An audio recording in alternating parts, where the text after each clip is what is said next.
I think that we are, victims of our own success. We have grown very fast, very quickly. And, one data point is when I try to hire people in Bangalore, 2 years ago it was very hard to attract talent. And these days we have a wreck, and inundated with very high quality resumes. So CSTG has a very high,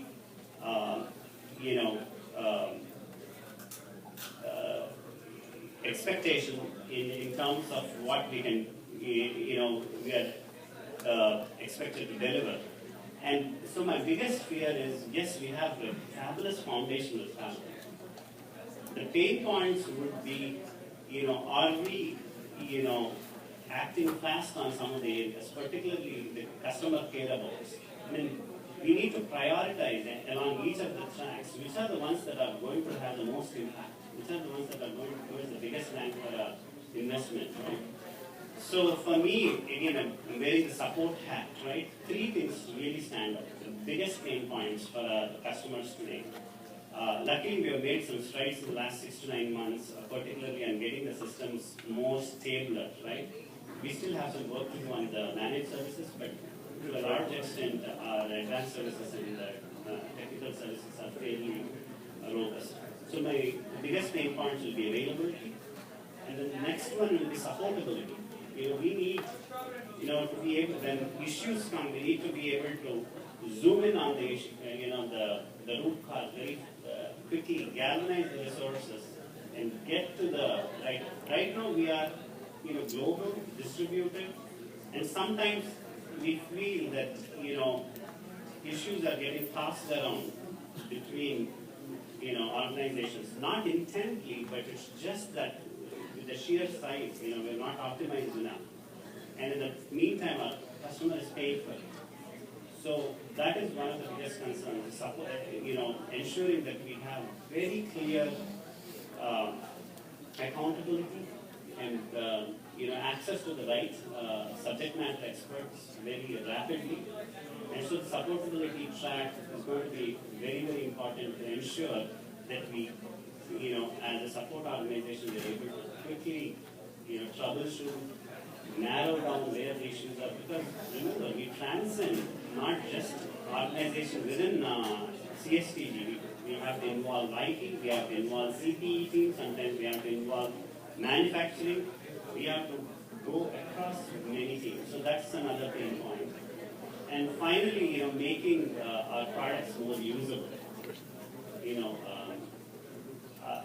We have so many products, right, within Cisco and even within services where we are the engineering arm. We have a lot of service offerings. How do we look ways to, bring consistency in the user experience, customer experience? And how can we ensure ease of doing business? These will be the pain points that we either, launch us on a trajectory of fast growth or continue to impede, our progress, depending on how fast we react. I hope I'll answer your question, but, If I were to add my 2 cents to this for agile transformation, the biggest hurdle that I see in our teams in the East is, if you look at the composition of those teams, there is a very high percentage of junior people and very, very small as it gets to the senior grade levels. In Agile, by definition, we want self-organized, fully empowered teams. And as a human nature, what you will find is less experienced employees hesitate to do that. They need more guidance. And yes, we have leaders there, but comparatively speaking, the concentration is less, right?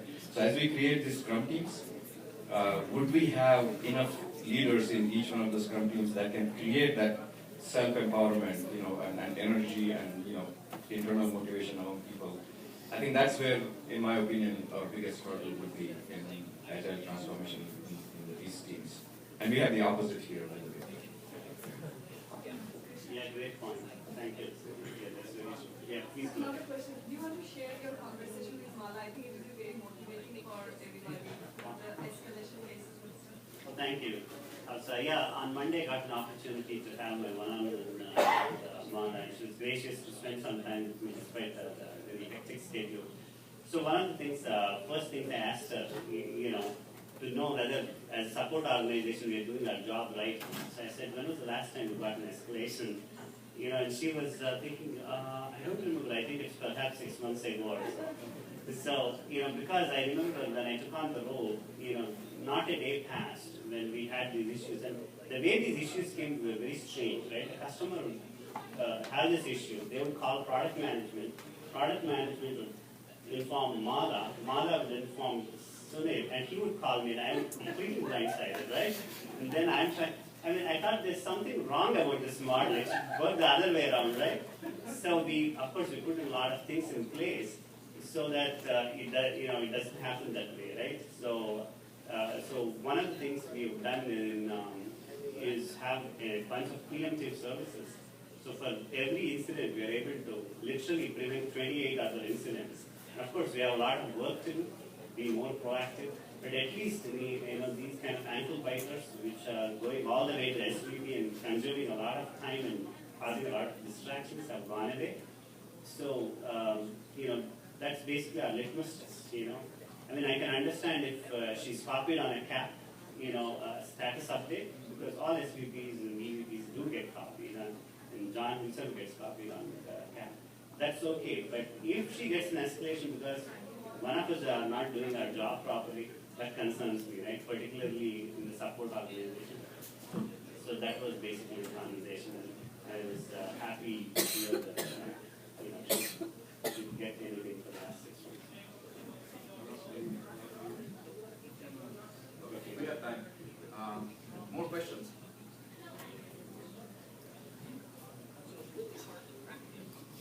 Do you have any pets? I wish I had time for any pets. Any questions? Any question is fine. Yeah, so, let me pick one of these. From the organization, support organization perspective, your team is obviously participating in many different tracks as well. But do you hear from your support team as to some of the things that we could do in Falcon to either increase the involvement or maybe do things that we are not doing? Do you have any suggestions from the support perspective? Thanks, Sanjeev. Yeah, this is actually a great question, right? Today, if I look at the support organization and their involvement, right? For example, in talent and culture, we have Monique who is working very closely on the talent and culture track. And then, as part of our product requirements track, we have Nikki Rios, she's actively engaged. The availability track, we have, Vijay, he was just here. He's leading the track with, Gaurav and Venkata on the production services side. So, that's another very important track.